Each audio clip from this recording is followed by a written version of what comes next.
دما خوش به برنامه داری دند جاره کدنم به هفرنه مجاره میا ایرو پرتوکه که هلبستای نویه اف پرتوک بناوی روش آوایه دو سالا 2013 هنده یعنی داویا 2013 هنده جهیلا وشانن آرول استانبول هاتیه وشاندن جبو ام هنکی سروی پرتوکه راوستن ما اوج نزیکایی هم پرتوکه هم جی خودیه و ناس بکن ما خواست ام ایرو به هلبستان کرد جانو شاکر با آخوین جانو بخیری هاتی برنامه صاحب سپاس خیردار بی دست که یعنی پرتوکا تجی سر خیره بیش برگویا یکی هین یا هلبستا بری گام سر پرتوکه راوسنه می هنکی پرسند درباره جینانیگاری آته بکنه می وگرن گنده تلخاتون گریدای تربسپیه لبنخطی بله یعنی تایبەتی وی گوندی هەبوون گەلو گوندێک گوتژێژ دایک بووی ینی بە چەند هەبووکە بژیت کار هەنێکی بەحساوی بکە وڵات تلخاتون وەک gelek gundê Kurdistanê bakurê bajarê Tirbespiye 10 kîlometr gundkî yanî piraniya xeynî û malê wê ji axê û ji daraya û ji beştaya û xweza wê gir lê heye av lê heye mezinê biçûk heta dawiya salê heştê 100 mal zêde bû lê piştî heta salê notî 45 mal lê niha 10 mal belkî nemane 6-7 mal heta kengî li gund bûyê ez heta dawiya 97 li gund bûn 97 ji gund derketim ها معناه يعني زاروتيا خو حطاني ام بيجن حطاني قلت جوالات ملت الخاتون كي تشافي خوفا كرن الور مزن بوم جد دبستانا سرتاي من الور تمام كر من الور قداند باشي مل باجاري ترسبي 4 سالا خوند لي ديس شنو هاتنا نافبرا تربسبي قلت يعني دروجي دا ما شنو هاتن لي مالبات نوت ودوات كوتشي باجير يعني تشوفون باجير الباجير بجيبون مالباتك مزن بون والله مالباتا ما قوك مالباتي كردا مزن بون حفت براو سي خوشك جيت الكود نافبرا نافوانده بتشوك بو مزن بو اسئد دوا ما دفاع ملي دا براكي مش من مسطره تلوي داري ما حطانوتو حفتا بشتي ويجي دركت درفه دركت المانيا از الهور ما حطانوتو حفتاش نوتو حفتاش تلخاتون دركت المانيا يعني مرفت كارب بيج نيفي يعني جيانا خوي الولد 23 ساليا خو از حتى 23 ساليا خو الجنبو يعني از الور هم زوجي دزاروكي من الور تشيبون التلخاتون كي هردو كتشي من جاندا وسوز دا الور تشيبون الجند تشيبون نهاجي 4 زاروكن دوجي الالمانيا دوجي الالمانيا تشيبون خدي وان بهله صابس بجند تلخاتون يعني نافيش كوهاتي تلخاتون جيروك هنت خوغرا بلاغو وقل جندا باندورا سيستما عربيتيه اللي هاتيا جري خاتونا بري 150 سال بري فلتي دبن خاتونيتي دبن سردمي فرمان هذا فرماني جو بشي هاتنا اسلامي قال لك فرمان شيبون او نشتجيه ور ايجو هاتن كشتن ايجو هاتن سر اولا اسلامي ايجو بازدان شون بجيات كتن فالا ما ازيدي هاتني ده بشتي سرهلدانا الشيخ سعيد ياغو حاجو الهريما طوري بير رابو چند عشيري ازيدال وي چاغيجي خلدورا حاجو اغا خطوب كرن هاتن بنيا خطي سال السهيده مرف نا 27 داويا 26 دا بله داويا 26 كوچي بن خطي كرنا يعني شو سرخطو بن خطو زان چند كيلومتر دور يمن دوي سردميدا وحتى في باشيجي قال لك ازيدي بحاجه اغار هاتن من خطبون ايجو سرغون بون ايجو فرمانش عليه دولتا ترك هات لوان كرن هاتن وجند افاكر نشخر وترخاتون حما بون مشتجيه حما زيدي نا حمنا ازيدي بون مالا حجي شيخ لور بون مزني جند بون مسلمان بون حجي شيخ وزاروي خو كرامي خو بسمامي خو چن 4-5 مالي وانجي لور بون لي بهور بك حما وك يك ملتي هات ناس كر يعني او جداي نبو او ناكوكي مثلا مسألة أولي نبون دبقو جارنا تشتنا در كتل اللي نرغاوي أستاغو نخوشيان خرابي در كذي برانياوان إزيدي بون راست سدمن در كتناتي دا عمري كيولو بتشوك ديان نوتو حفتاد وان شاغا جي وليت بو ألمانيا بيتر سدم چه قالو اشخوا سوازم في بيجم يعني دما اتحشتي وحشتادا يك سەدەمێک و ئەش دبستانی هاتم دوورخستن هەشتێ و هەشت هەنگی ماخۆ حازر کرد ماڵباتێڕەوەی چاغێ نەزێدە مەزنژی بوون گۆ ئەم بێنجبەر گۆوێ چاغێ پێلک کۆچبەریە ڕابوو لە هەرێمەی پرانی کوردین ئیزیدی يعني حشتي وحشتادت حشتي وحفتادت حشتي وششة چما حشتي وحشتادت او بيل سبب ايش بو يعني تسدمن ولو ام بيجن راست راست تريداي وي صالح هبون تسدم نبون اللي بيتر ولو تزاني قول دبر كي لقون تجي جهه قوتشيبه دسي حب كاركي بكن او دجوي كاري دس بي كاري بكن يعني چن مالچون واني دجي دادو فوا جاب هفكت ومساله ابوري بيتر مساله ابوري بون ديتن مساله چن مالبات هاتن تایبەتی ئەلمانی ئەوروپا ڕەوشاوانی ئابۆری خۆش بوو ئەمژی مێهارن ئەمژی مێ ڕەوشاخە خۆش بکەن ئەمژی مێ زارۆکی خۆبشینن حشتێ و حشتادا ئەو نێتا باڵباتی هەبوو گۆبێن حشتێ و هەفت حشتێ و هەشت ئەو ژێکی سەدەمێ گۆش دبستانی هاتم قوتکردن و هێدی ولۆ چێ بوو وەک بێ قسمەت چێ بوو ئەمان حتا نۆت و هەفتە پشتی زەوجی مزارۆکی مژی چێ بوون هێدی ئەز بریارە خۆز هاتم بەێ لێ دەرێ یعنی دەما مرۆل ژینەنیگاریاتە دنەڕێ تشتێ بالكيش او غوتنا يعني تكليات بهالبستي رامولو بيجن هنا كي درنج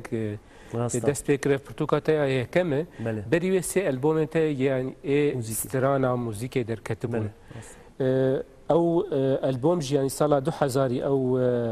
سبرنما وظالم فلك 2002 وبس دلفينجي 2005 سي البوم موزيكي در كتن يعني تكليات هين لجند في مساله هبو يانجي في مسألة شوا دست بيكر ودست بيك موزيك بو يانجي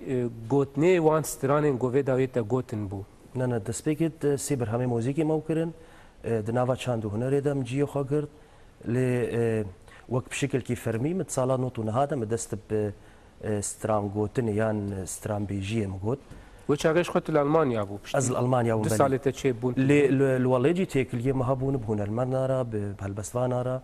يعني او تيكلي بردوابون هر الوليج زاروكي اخو اش خو باوي مجي وقت الناس كرن الهرم يجي مع مستي طنبوريا وايغو نمر محمد شيخ وجي هيني طنبوري كريا او باوي منا لا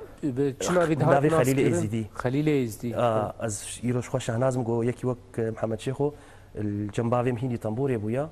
اس كوريوي وي هوستاي طنبوري ما باوي براسي دمال طنبوري ددا برنجكي هوستاينا يعني برنكي هوستا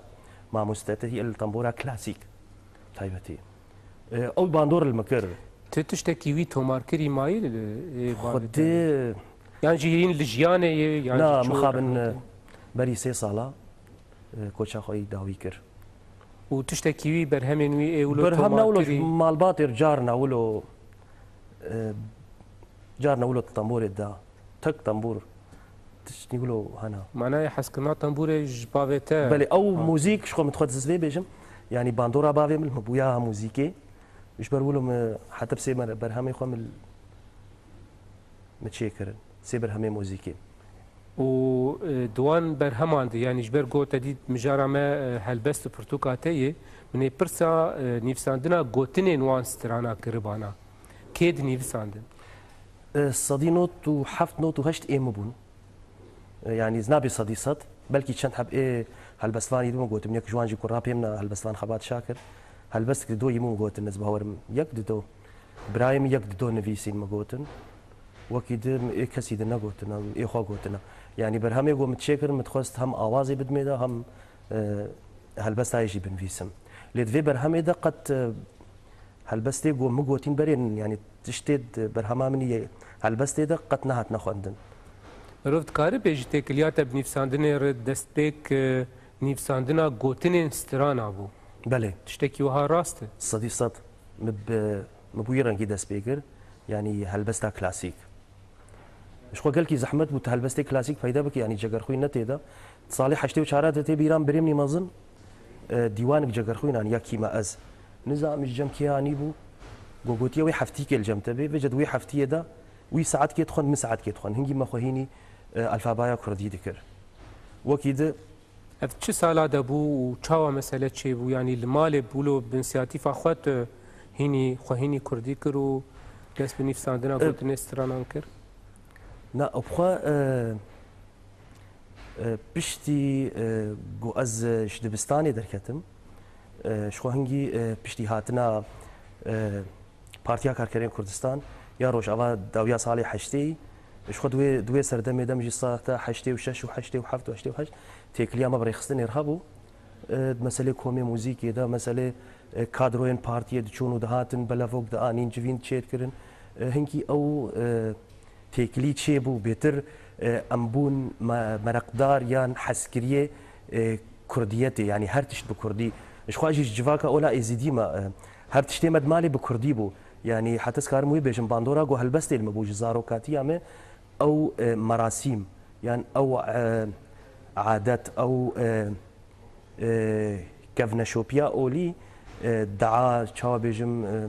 قول بيتين اولي حمب صاده بكردي بون هر زارو كاتيا خو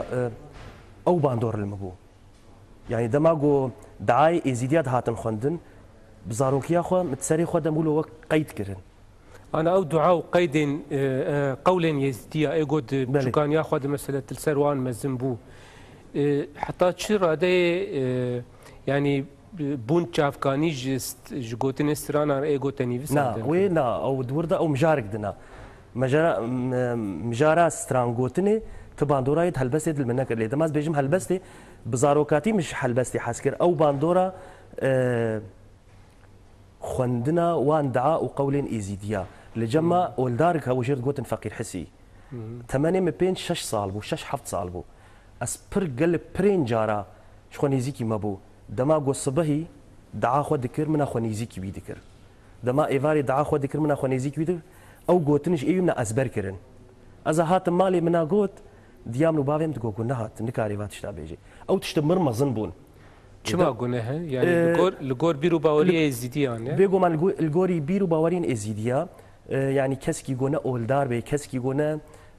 وقت بين شكستيه خده به يعني باقج بيان او به نكاري فاقوتنا بيجي يعني هر كس اركي كوي هي غراف كوي هي وظيفه كوي هي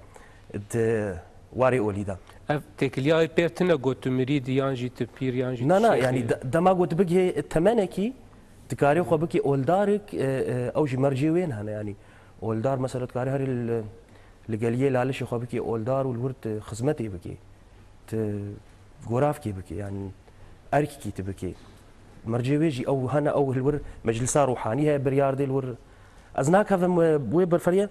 البشتي جوز مازن بوم 200 يا تشافكاني بوش تشافكاني حسكرنا تيا جبو هالبس غبره تداوي علينا ولو مروت كارو صدي صد او بو او دماغو از مازن بوم مديد جو يعني هرتشت بكردي يشماز بكردي نان فيسم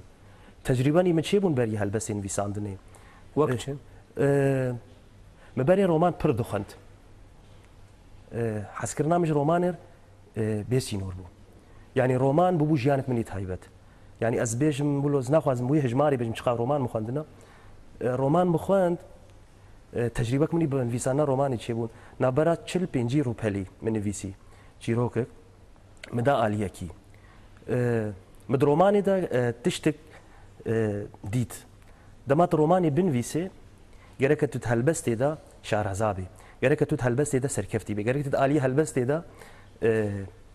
هنکی جتشنا آگادار بی چه هشت کو باوری الجم تشيف بی خوندنا زیادش رومانی را از نابجم کسی گو رومانی بخوینه دوی بی رومان نویس کسی هلبستی بینو بخوینه دوی بی هلبستان نا ما بستام شيء ناوا لدمام رومان دخوند مدید رومانا بی هلبس و نبی رومان تجربه بیرنگی دست بیکر رابو من رومانا خداني عليكي وخباتي خوي چند سالا من سر هفتوب كرن مگو اسخوازم مجدارة 2013 دا يعني داوية 2013 دا ازبرهم خو دريقم تاقو سكارب مروش كيش روجا هجر قسمت شيبو از رومان كي بن فيسم او جي تبريار هي ندا ندوي علي دا تنيم دايا عليكي وتشيروك جي عين همان داوي دا دسي حب تشيروكي من كرد جي هنا او جي عين همان داوي دا شيروكي دماغو شيروكي بن بيسي قرقت هالبس دا شخوا ارجي تشتكي بالكيش مثلا هم جيناني قاريات تجي هم هالبستن تدي ايغو ام بهين بين بحثا وعم بكن دور جيناني قاريات تدي مروف مثلا شانوي راستي جو دمكت بويرجي مجول بو يعني جبلي موزيكي شانو قريو او شانوين جو هنا يعني هناكي بحثا مجول بونا خويا بشانو يعني بشانو قرية تکاره بحثا وی آلیه خو بکه او آلیه گو یعنی همات کاری بیج مروف تشتکی سر نزانه مثلا شانورا اسخوازم گوتنك هالبسفاني عرب محمود درويش بيجم دبي دما قلت فلسطيني بي قرقتو دو كساياتات يك كساياتات بافريني تهالبسفان بي وسياسه مدار بي تدينا خدي روشا كردا ده كسايات نافا يك كساياتات افرين بي شما ام نافا كاري رخصتني دمان مساله كوما مساله كارين رخصتني مشانو جي تشيتكر وما كاري رخصتني جيتكر وما موزيك جيت قوت وما شاف جي اورغانيزا دكرم از نافا سي كوما دا مجيگر كوما بن خدش خما چند حواله ما اوكر ما قال لك شاف جي فر اورغانيزا كرن دور دا كيم درفتي ما هشت جو ام خب خم بليزنا حسكرن هبو بيجو مان دا خواز هبو شانورا او كاري ريخصني هشت جو بيتر ام خب سر شانو دجي بالين يعني هناك تجربه مي شانو جي هنا بيجو مان ويك جوان ايجو بيتر جو هشت جو از سر شانو دورم شانو غري ما كواشي خيبو اسباسي خو جيرشين براستي سالا شوش خمشون كونفرانسي شانو از اول امده ويجي كومك افاكر كوما زنجل باشي كوما اسو هناك تجربه مي بتشوك اف كومي قلت تبجد كيجا سالي دابو لكو دريبون كوما بنخط يعني 1005 حتى 1007 باشي كوما زنجل ما تشيكر يعني اف كومي شانو الاوروبا بون الاوروبا برينا الاوروبا بون بله وشانوگریه گویا پیشکش کردن یان جون سر خبتین چوب ما قال لك شانو ما حاضر كرن ما قال لك تشت حاضر كرن لي ما خابن ام نغان وي روجاغو ام بيشكيش بكن جبرغو دما قلت شانوكي او بكيت بيشكيش بكي درفتجي لازمن ريخصني ماجي او امكاني وانا بنقول شي نبو قسمت شي نبو لي خباتي ما هبون اي وكيد حتى بيشكيش بكي بله شخوا مثلا شانو هناكي تبلهف وقالك نافي قالك كوماولو درباست به نافي قالك كوناغا درباست بولو برصادني قوم متقواز اشتبكم يعني مثلا انا موزيك ودورا شانو ودورا هلبست امي بين لسر مثلا باندورا تشيروكي جيا قول لسر هلبست تهي اف مسألة اف كوناغ بكوناغ يعني دما تجدرك شو دركت دف جيا بري بردداو شو ريانجي اف حمو لجم هفدو بترجه دقرتن صدي صدنا يعني دماغو از تشكي بكم بيجو ما زي باور يعني دماغو ما برهمي خوي موزيكا تشكرن وز بشانود ليستم دي سبوي حسي دي سبوي هستي دي سبوي بهوريه من موزيكا خوجي من بير من جيان كر يعني دماغو شانود ليستم بير من جان جانا هلبس جيت نفيسن بير من رومان جيت خوندن جارنا من دخت رومان جي نفيسن ودفي دما داويه دنها مثلا بدو برتوكاتيا هلبستا دركت هين تكلياتا بموزيكا رب شانو هين بردوامه شانو نا او روشاور هنكي نقالي جيرا مروف شانو يبكيان او لد مثلا نفيساندني دا از هر بردوامه لي شانو براسين هم دايا آليكي ومثلا يعني جو اف هلبسته قد في برتوكي دي جي قرتنه وكرنا واني ستران ولو بالا خداي تهنكي وق يعني سينورا كي داني نابرا گوتنی خوی استرانا ایگود حرسی البوم تد و نابرا و پرتوکاد ناو دستی مده تهنه کیلو جفدو جدا کر تفگو گلک يعني هلبستين گود و داره جهان نزیکی يعني شوي گوتنین استرانانن جبر و يعني حسك مرور شد بگو ت جموزیک بر به هلبست شوی و تا موزیک دی پاش خو هشتیه اف دیتنک به رنگی هم نراست یعنی جی تراست بینه نه صدیقت او باندوره هبی باندورا گود دسپیکت مو موزیک گوتیا بلاگم پیشی موزیک گوتیا و دپیرام دست بنویساندنا هلبستی کریا صدیقت او باندور وی هبی باندورا گو يعني چه موزیکت هبو تیرا تنت کر گوته يعني بر به هلبستی فجی شو هذا ما بشتي سيبر همي موزيكي متشكرن هلبستوان بين فيسكار بيان شو جوان بيان شو هنرمند بي بشتي سيبر هما دماغو تكافين بربشاف نافيجي يعني تسهر كفتنين مازن دس نقص كارمولو فكري بيجب كرك هنكي بين ودان كي بتيتا معروف كاري بيج يعني تكشونا د آليه كي هنري از گوتنا تكشون قط بكار يعني برهمي گو متشكرين صديقه بس بي باور بوم برهمي قوم متشكرين از حتى نهاجي بي باورم كيفا مجرتي وجي حسكم و يعني قال لك هنرمندي ما ظنجي ليقو هداري كرن دبا قلت قال لك الياد يعني قلسيا مجي هبيان زعيف بون هبيان لوازبون هبي لنا او ما قلتنا تيكشون اسقط كارنا هنا لي او ناف براغو مدايدا بلاغو بشتي سي برهما او دنگ ودانا مازن چه نبو او داناسینا مازن او چاوا بيجم او ناوي مازن گو بخورناني بلكي بين ودانا يعني هيفين مثلا ايجو تل بندبو بيك نها صدي صد از هيفيم قد نامرن الجمس هاي هري بهيفي ماس يعني بس قد بهيفين هبو ما ديروكا يعني كرداد بتايبتي جي دواري وجيده ادبيده حرتم تشتكي في رنگي هبو گو سیاست مدار کرد ما گفت سیاست دتیک دچون پروژه وانی سیاسی بسرنت کتن دوی پروژه ایده تبالا خو بدای بری خود دان نیفساندنه یانجی مجوربونا بالزمان یانجی پروژه خونی ویجی و ادبی یانجی رومان یانجی تشتین وها جبو تجربه تا دوار موزیک دو چوناتا بر به هلبس جمرو نکاره به تشتکی ولو هبو یعنی موزیک استران نکاری بروح تیر بکرا با آوایکی گو تا حوجداریا خو به نویساندن و بلافکردن و شاندن هلبست جدید راستا دما گو موزیک چیت کر یا آوازک چیت کر یا او استرانک مدکوت یا شفکی دم دستران یا سرکرانی تلویزیون مدستران دی سجی وقت به او دافع هبو گو از بیم هلبست ایشی بنویسم یعنی او مثلا قلت موزيكي وهلبستش هفقت يعني تديوار كي تيكي نافراوان يعني تنافر كي تيكي نافران او شيء نبو يعني قط من كاريبو انزوان شفقت هنا جبر ولو نا يعني ازنكا موان شف جدا بكم هردو بهفكري داينا موزيك ونفيساندن مروف دكاري بيج بي هين دكاري تشتكي دنجي بريده بش بيفي هلبستش بر قلت قال رومانو تشيروكا كروزي برسا خويا اول سر هلبستي تا بك مثلا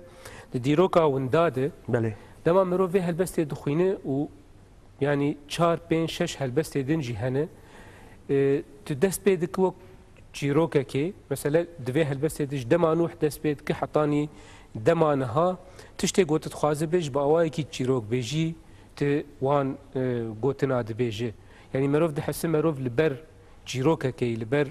تشيروك بيجي كي قوت خوازي تشتنا جمروف ربي بيجي افجي يعني بربونا مجولبونا بمجوليا بقلك جلبين ايه وجيتين بيرا مروف تفيفت قرين تشي يعني موزيكا تيرا تنكر دورا بيجن دهل بس بخود جيت تكنيكا تشيروكي بيتر بكارتينه يعني اف تشتكي له بزانبون تكرن يانجي سدمن وي دن هنا ازنابي بزانبون مونفيسيا تدس نشان كر ديروكا وندا شخوا هجرت هلبس خطه خونديا ديروكا قالين ايزي ديروكا كفنارا فقره بحزارين صاله ديروكا كفشارتيا ديروكا كوندايا مجي او هاست او رامان او بيرو بوچون او دوي هلبس دس نشان كرن دباغو وك برنكي تشيروك هاتبي او كرن لي هستي مدماغو از بوي هستي دنفيسم اي خوندوان دباغو هسكي دبير شي بي قال لك تلفون جيج مره كان ايج نيزيك ومن الناس كان اي او حتى تخازن في بيج قال لك هسا قلت نافي زردشتي قال بكارانيا اي قربان ديروكا زردشتي قال 10700 صاله اما بس تجي تشبو بوي برسا يعني قال لك جي خدي جرافي ايزيديا وزردشتي جهف دور دخن شخو زردشتي باشقيا واستاتي باشقيا بس تام جي نقو از ايزيديا بكم زردشتيا بكم ايزيدي شخو زردشت ايزيدي بو وش ايزيديا فقطها ويبير بو ايزيدي فيها باش سانن لما بس تام سر كفناريا ديروك سر فلسفه زردشت يعني ايما وقت يقوز بحسا زردشتي قال دكم وك فلسفاكي از بجرينا نوا جو تجاهك اولي بيتر از ندوي آلية اوريدا يعني ندوي جانبينا از وك فلسفاكي ويد نرخينم يعني نرخاندنا ما جوتنا زردشت وك فلسفاكي وك فلسفك جياني ازوي اوكم لقال كاجي ولا وك او رياكسيون او كرن جو تا استاتي وزردشتي بهفكري يعني حتى نافاروكا هلبس يجي او دفج مساله هون عندنا او هلبس بردا يعني تشتي نافاروكا هلبس ده بلكي وقتها قلت كرم كري برنجي تشيروكي هات بخوندن لما بس سر كفناريا ديروكا ولا استاتيا ئێوێ سەردەمێ سەردەمات تەیرێ سیمبر 15,000 سال سەردەما دیناسۆر و ڤۆلکانان نزانم چەند هزار سال هابیل و قابیل و یعنی ئێوێ سەردەمێنە کەڤنارن ئەس بەحسا 600-700 ساڵی ناکەم بەحسا هەزارێ ساڵا دکم دیرۆکە گوندایە دیرۆکە وندا تێبی ڕەنگی تێبی خۆیاکەن دەما تو دەبێ وندا مەبەستاتە ژێ تونەبوونیان ژی کێمبوونا بەلگەیەن نیویساندی و دەکومنتا دەستێ مەرۆدە سەر درێژاییە vê dîrokê yan jî mebesta te jê yanî berê berfirehbûna ola êzdayetiyê û milletê got yanî bawermendên ola êzdî û dûr jî di van demê dawî de çûkbûna çarçova van vê olê bêtir mebesta te ji winda kîjan aliyê meselê bû helbesta min deşxwe wemînak da dîroka winda وەک بانگەوازیکەش بۆی هونەرمەنداژی هەلبەستفان و نویسکارین تایبەتی ئێزیدیە لە دیرۆکە خۆخۆدی دەرکەتن لەسەر دیرۆکە خۆ نویساندن ینی هەم وەک مەساجکێ وەک پەیامکێ وەک بانگەوازیکێ لەسەر دیرۆکە خۆ بن دیرۆکە بڕاستی وندایە دیرۆکە گوت بەحسا هەزارێ ساڵات دەکێ و لەسەر نەهات بێ نویساندن دیرۆکە کوندایە لێ ناوێ واتێ دیرۆکە کوندایان دیرۆکە هێدی نەمایە یان قڕبوویە یان نەبوویە یان نا دیرۆکە کووندا وەک تشکی خۆتووندا بکە و لێ بگەڕێ لێگەرا لێ چێکێ لێگەرێتە دوی واریدە هابن ji bo ev dîrokan hajî nebe wek dîroka berî hezar salî دووبارە bê nîvsandin û bê dokument derbas nebe me bes cê بێتر ئەف بوو بەێ بله helbesta din jî ago mitxwes ez pirsekê hê bikim a Şêx Ebdo بەێ Şêx Ebdo wego di dawiya helbestê de jî hatiye nîvsandin yanî mirovekî xwedênas hêja û aştîxwaz bû nefs biçûk bû hinekî tipes nêwî dur di duê meha di dua 2011 de wefat kirî yanî çûyê rehmetê yan jî wek êzdî dibêjin kiras guhert te helbestek li ser nîvisandiyê lê duê helbestê di bala min kişand got yanî tişce navin me hejmar 114 nav divê helbestê de hatine bicîhkirin ji helbestek got şeş rûpelê yani ev pirbûna ewqa senavên gojhêla xwendevanan de yanî nayên naskirin hinekî barê helbestê giran nakin gelo mesafetekê di navbera xwendevan û helbestê de çê nakin te çi pê divî dît got te ewqa senavên pir divê helbestê de bikar anîn mijara helbesta Şêx Ebdo serî de xwe silav ji bo malbata Şêx Ebdo serî de Şêx Derz û Kureyî mezin li ku ne ew malbatna tevayîl Almanyana lê ew ji ku hatine ew ji cemena ji herêmê cemena ji aliyê tirbespî ji cemena ji gundê Otilcana ji Otilcana mijara Şêx Ebdo mijarek bi serê xwe ye berhema me da ji xwe li projek mirçê bû got ez bikim destanek helbestî yanî tena xwe bikim wek berhemek û ew derfetim mir hebûn ew hêz jî li ba me hebû got ez bikim binivîsim mijara wê Şêx Ebdo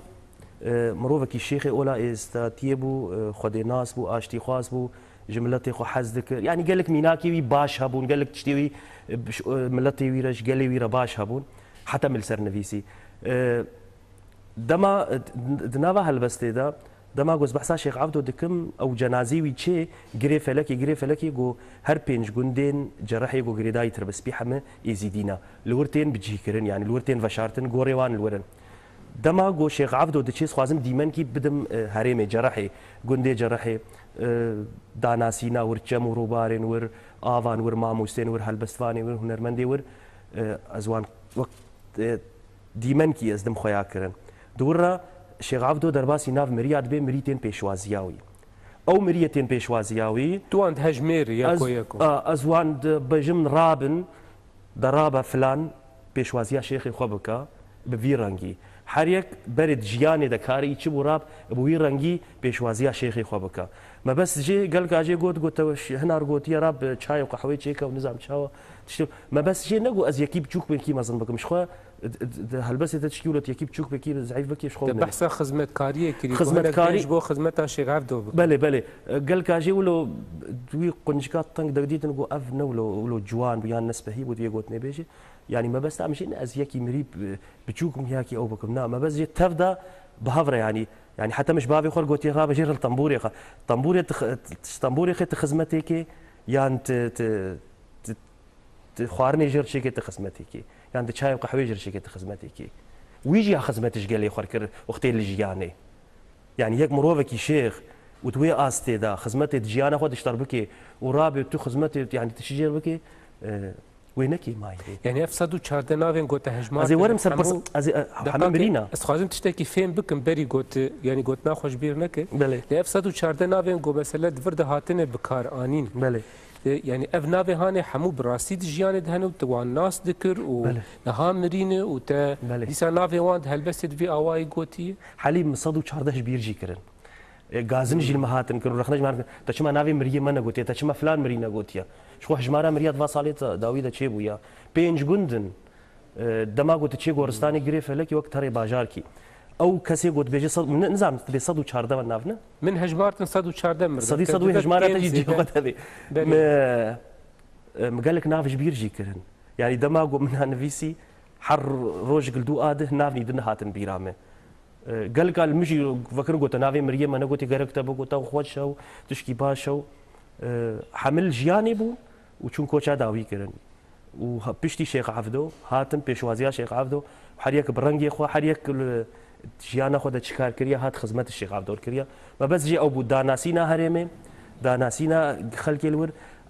شيخ عبدو تنكاري هل بس شيخ عبدو النسيبين القامش لو بخويني تربسبيت كاري بخويني ايش برغو هرم خويا كسي جو نافي انتين خوندن هر کس وان ناس دکی هنا کینه پروبلم یعنی جی پرسکریکه که هل بس تفخور چینا که گو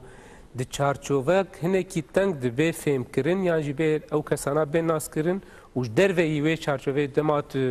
تو درک هفه جو خواندوانه کی دنر یعنی گوش درک دن هنا کی ببه یعنی جیه پرسه از ابناف حمو کینه ولو هنا کی وقت ما قلت له باركيش هل بس ترشيناك اشغل اسطنبول راديو نور هفاي فين مرشيكر عينا فرصة تجمكر يعني دباغو كسيغو هرمي ناسنك يعني جي ناسنك يعني اشتجيه ور ناسنك يعني عرض نيغاريا ور يعني جغرافيا ور ناسنك دباغو في برسيبكي لو يعني بينج غوندي جرح شو جما جم هر بينج غوندي جرح درباس بي درباسي تربسبي به تربسبي وقت پایتختا واگوندات ناس کرن و اف بينج غونجي برانيان ايزيدينا صدينو تو بينج نوتو حفت ايزيدينا و داوی مروف نکاره ببیجه گو هلبس تنج بو مثلا دفرك یان هرمه کتینی فسادن نه يعني جرك هلبست يعني تشتي مرول هيفياغو مرول لبنديج هلبستك جو كارب يعني سينوري هرمه كدرباس كيماني يعني للدرو دوري دنجي هنا كي يقولوا بي فهم كرن آوا كرنا بره كلود نافبرا خو خواندواند دوی هلبسته ده چما تنکاری بو بکرایه یعنی تد به او پر هی خواندوان نابینه والله ده هلبسته ده حلیم بنت خوازم تشکیش تر بیجم يعني منت يعني مهول دايا وزهول جديدم جو از يعني او سينورج مرنبي سينوري هلبست يعني هريم كي يعني دفركي نا بلكي هلبستا شيخ عبدو ده هريمي بي لي مبيتر هول دايا از لسر استا هر چاپر شي كردستاني بنويسم يعني لسر هوليري آمد قامشلو مهابات جو هر کس کاری براستي خو پرسه ما کرنجي جبو هلبسته دن درباس نابن بيتر مل سيرفي هلبستا شيخ عبدو بله بله دور پشتی به هلبسته شخو یکسر از او تو هلبسته از او تو دست پیدا که اولوی درجی یعنی مروف دکاره بیجه بدها هلبست هنه ده و پرتوکه ده گو دیالوگا دنافبرا جنو میرکی ده يعني ايه هالبستوان ميرك لفيالي سكنيه لآليه دن جن الويدري وقت ديالوجا كدانو استدنا كدنا براوان ده هي قالك جارا ابي هالبستوان بحثا حسكرنا خو ابينا خو دريافي ديالوج رفي جنير دك لي قالك جارانجي زمان بخشاني قالكي لبيش مروف دبقي تو خوشبير دك جانا قوت هالبست دنيفسينه ووقو پخشانه که وقت زمانه که روزانه ت يعني به جنال همبر خرف داخل هنا كي تبحثا قريبا بحثا تكليا پخشانه بهالبسته که بيوانه تجبو به گریدانه چنه يعني چتش لباته هنه گو پخشانه که دکر هالبست مادم مثلا كيش سازيه وزن وعروض وفتشتهانه تنن بل ان هاد دسبيكي دا برسجل كي خوشا دما گوز هەلبەستێ دەنویسم بەلکی ئەز بووی هەستێ خۆ دەنویسم ینی ئەو هەستێک و ئەز وەک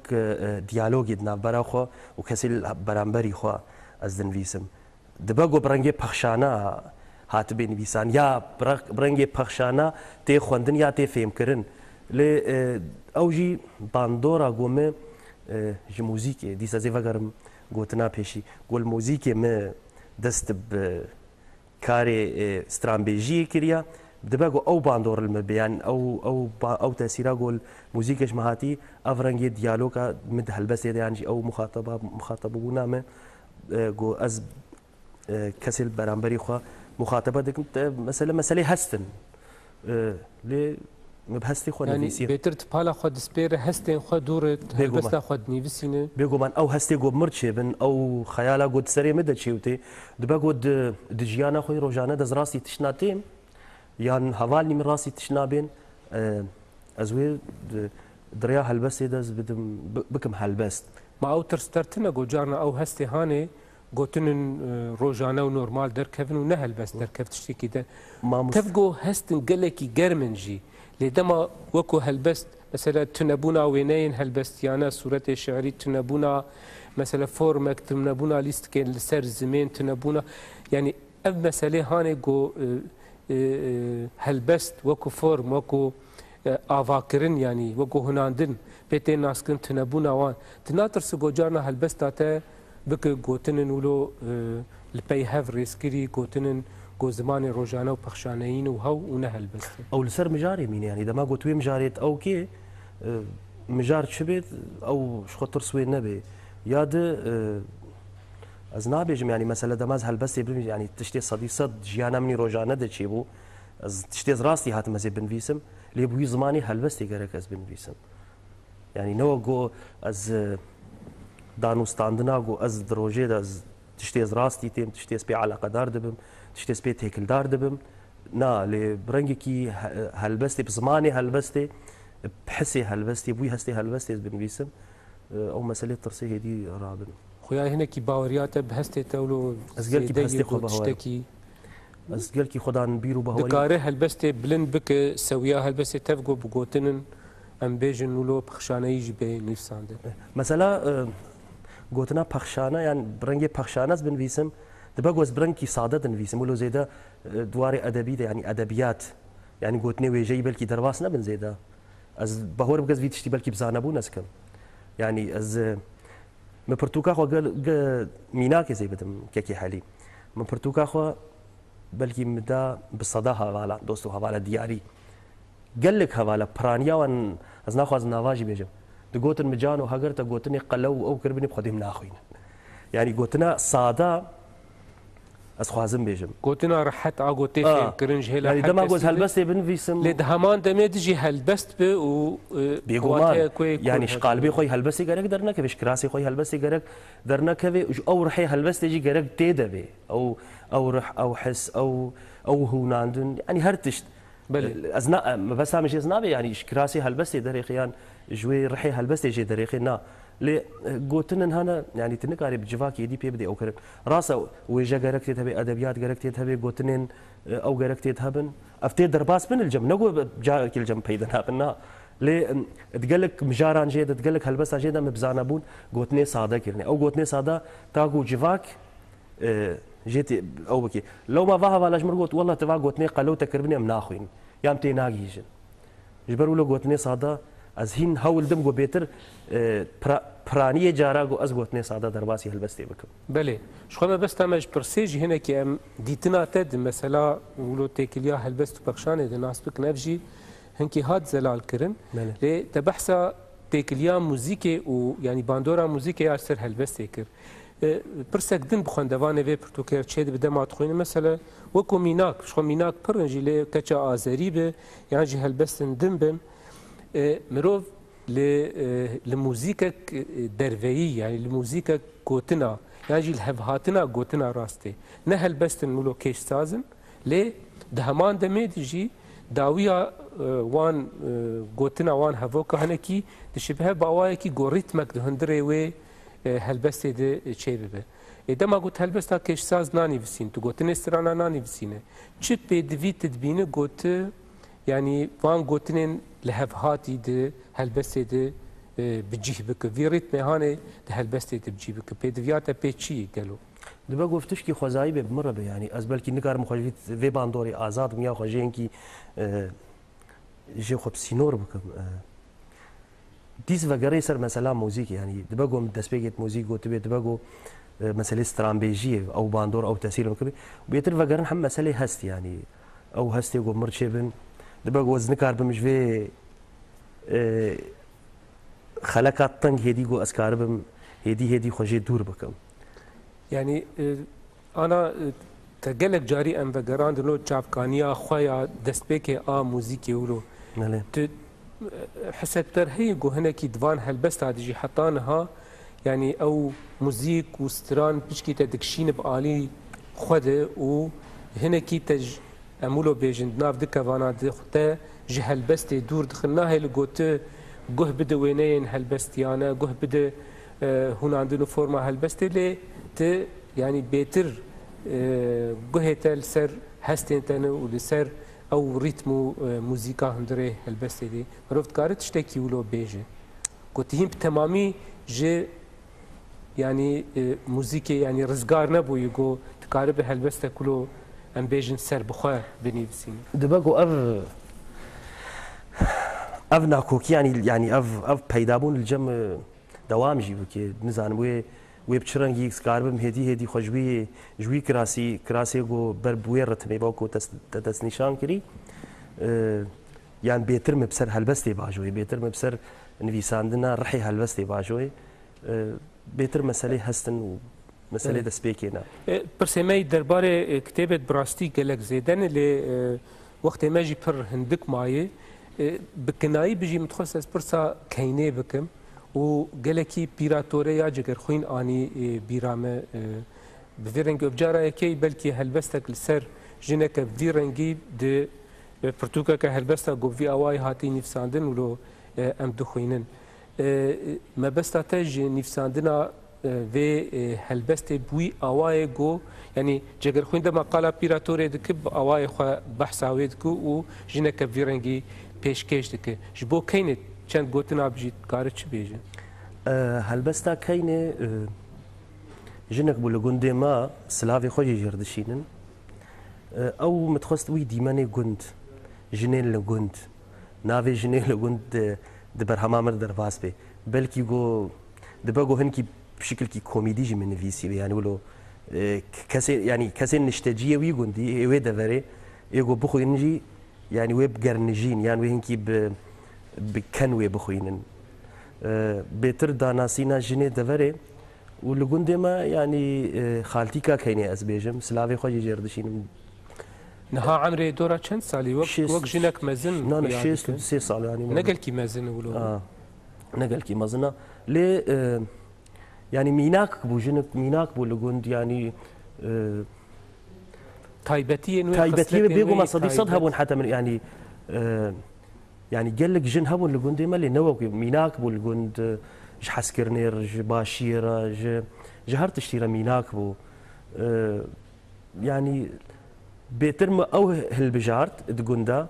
دبگو قال لك بيراك دلي خوشي قرت يعني قال لك جني لگند دلي خوي بچما تا ام تا او سر مرديتيا يعني حتى منافي ديا خوشي قوتيم ايجن ابي خوشي قوتيا